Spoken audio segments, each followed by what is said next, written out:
In today's show, I'm going to be looking at guys that you can target in buy low trades. Michael Bolton. Thanks, Josh. It's Michael Bolton here, and it's time for another episode of the Locked On Fantasy Basketball Podcast.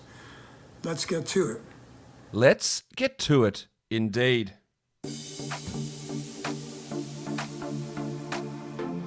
You are Locked On Fantasy Basketball, your daily fantasy basketball podcast, part of the Locked On Podcast Network.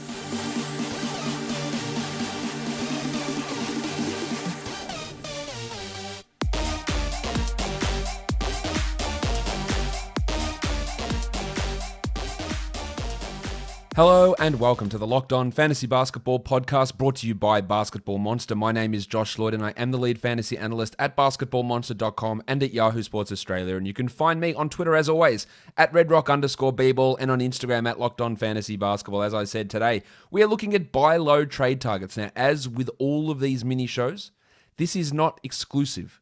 This is not, but what about X? What about Y? Yes, there are plenty of players who could be buy low targets. I am going to be covering off 5 of those guys today, talking about why I think they're buy lows, how they're going to improve, what sort of range of player you should be offering. But it is not an exhaustive list. I cannot go through 50 buy low players and 30 sell high players and 120 waiver wire pickups in every show. It's literally impossible. But as you know, I project every single player every single day of the NBA season at basketballmonster.com, so you can go and have a look at those projections, how that balances with what they're doing currently, what they could do in the future, and that gives you an idea. But here I'm giving you 5 ones that I want to take a look at, and let's start with Kelly Oubre Jr. The big sexy is struggling. He is the 242nd ranked player over the course of the season. There are numerous reasons for this. The number one reason for this, obviously, is the fact that he is shooting 18% from the field and he has not hit a single three-pointer in his 3 games. He's also only playing 25 minutes a night. Everything else is actually all right. 8 rebounds, 2 steals, 0.7 blocks, 75% from the line. He's going to be fine because I'm telling you now, we've seen this in the past. Jamal Murray at one point, Tim Hardaway Jr. at one point. They all started off their seasons with just horrendous shooting numbers, like horrendous. And people panicked and, well, I'm going to drop them. How bad are they? They're so terrible. This is rough. And people are actually saying that for Oubre. But you have to understand, that there is zero chance, I guarantee you this, there is zero chance that he will continue to be this poor of a shooter. It just isn't going to happen.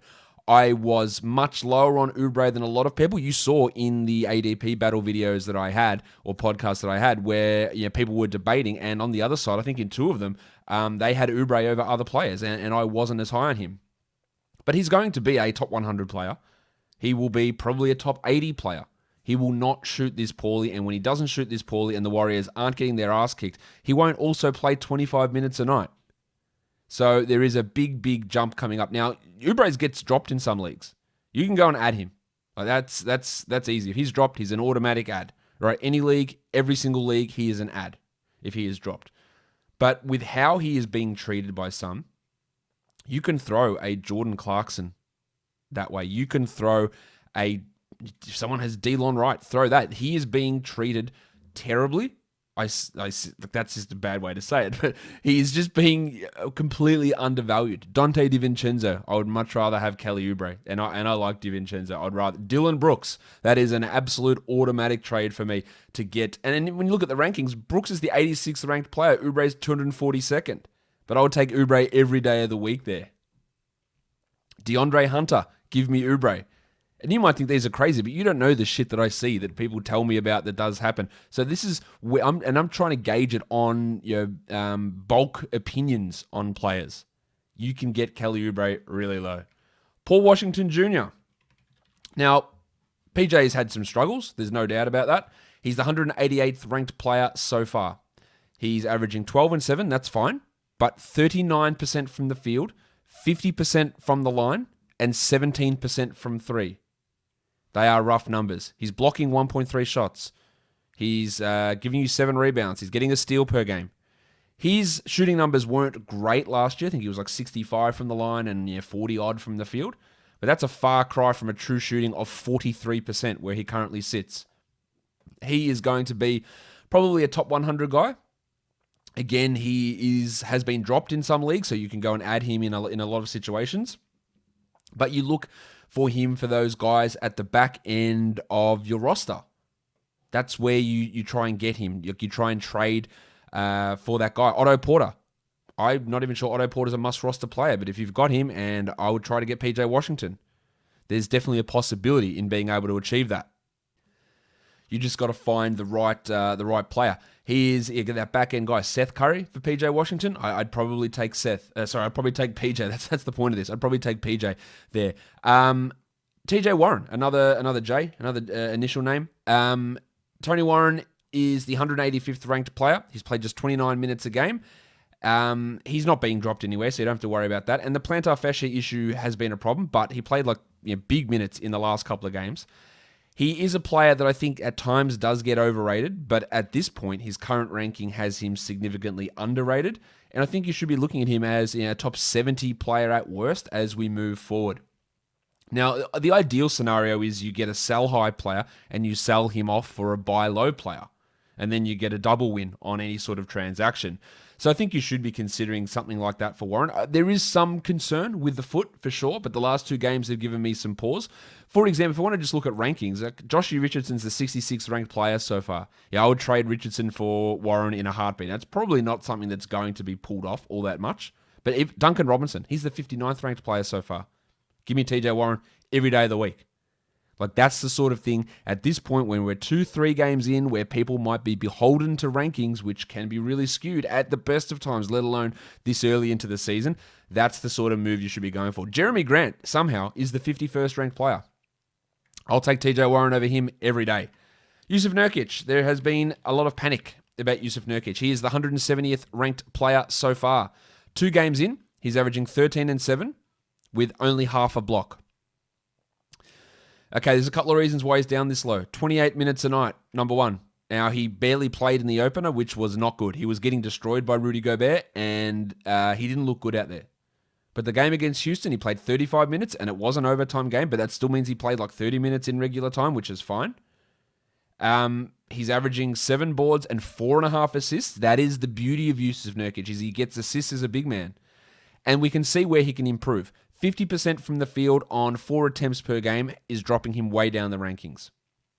He goes back to being a 75% guy, then he jumps probably 50 spots just on that alone. 28 minutes, does that push to 30, 31? It's looking that way, which is great news, considering that he's significantly better than everybody else in that front court. And the blocks, only half a block. They will come. Blocks are a low volume stat, therefore they are high variance. So he could have 6 blocks in the next game, and then so he's had 1 block through 2 games. If he has 6 blocks in the next game, then his average goes to over 2 blocks a game, and he's 100 spots higher. We're 2 games in. That's why he's so down. People are panicking about Yusuf Nurkic. I'm telling you now. I'm hearing it everywhere. And look, there was a worry that I had as we got through the end of the draft season of what Stotts was going to do with his minutes. I was worried because I wasn't sure exactly how he was going to run things. But game 2 gave me hope. The fact that his blocks are low as they are, his free throw percentage is killing you, and his minutes are down at the moment gives me great hope to get him as a buy low player. It's hard to find the right sort of target guy to get. Like Jarrett Allen's ranked 74th. I would take Nurkic there. Then that's probably a harder one to pull off. Jonas Valanciunas is definitely a guy that I would trade to get Yusuf Nurkic back. Let's have a look at what other guys are right up there that probably shouldn't be up there. Now, look, I wouldn't trade Rudy Gobert or Andre Drummond because that's not a buy low. Those guys could be just equivalent in value. And that's something you got to realize. Understand what actually is a buy low and what isn't. Because maybe Nurkic, maybe he doesn't hit free throws this year. Maybe he stays around 28 minutes a night. If you want to execute a buy low, like Lauri Markkanen, that's a buy low. I would do that to get Yusuf Nurkic. But getting Gobert or Embiid or Nick Vucevic or any of those other centers around that second, third round zone, that's not a Domantas Sabonis. It's not really a buy low. Because Sabonis and Nurkic, maybe they end up equal this year. You want to get that guy for the value of the way that Nurkic is currently playing, not what he expects to play at, because it's not a buy low. So don't be like, hey, look at that, mate. I got Nurkic. Buy low, that's great, but I had to trade Gobert because it's not a buy low. And it's a risky move in that scenario. The last guy I want to talk about is D'Angelo Russell. I don't think Russell's that good. You know that. I went on record and saying I think Ricky Rubio is a better player than him. Russell's defense is atrocious, but he is also a much better fantasy player than this. Only 29 minutes a night through 3 games, 16 points, 2 threes. And that's fine. We want that scoring to go up, though. 4 assists is terrible. 2 rebounds is rough. 1 steal, that's probably what he does. 41% from the field, that's going to improve, but importantly, he's shooting 50% from the line. He is not going to be that bad from the free throw line. He's hitting just 42% of his 2-pointers. That number is going to increase. D'Angelo Russell, for as much as I don't like him as a player, or don't think he's a winning, contributing player, even though the Wolves are going all right outside of that smashing against the Lakers yesterday, he's going to be better. He's going to be a guy that approaches that top 50 sort of range. When everything starts to come together. It doesn't help that game against the Lakers, he had dropped his playing time down because they got destroyed in that one. So there is a real opportunity there for someone like D'Angelo Russell to be added. Who do you trade to get him? That's a good question. It really depends on how people are valuing him. The rankings are all over the shop. This is how weird the rankings are. Avery Bradley's the 83rd ranked player at the moment. Like that's pretty wild. John Konchar's ranked 80th. So those things are pretty wild. In order to get D'Angelo Russell, who do I look at to trade for him? DeJounte Murray, I'm not sure that's necessarily a buy low, but they could end up ranking pretty similarly. Malcolm Brogdon, the same. Not sure that's necessarily a buy low for D'Angelo Russell. Because remember, the difference between the 40th best player and the 65th best player is marginal. It's really small. So you want to be looking, and maybe you package 2 back-end guys to try and get someone like D'Angelo Russell. Maybe that's the way you go around it.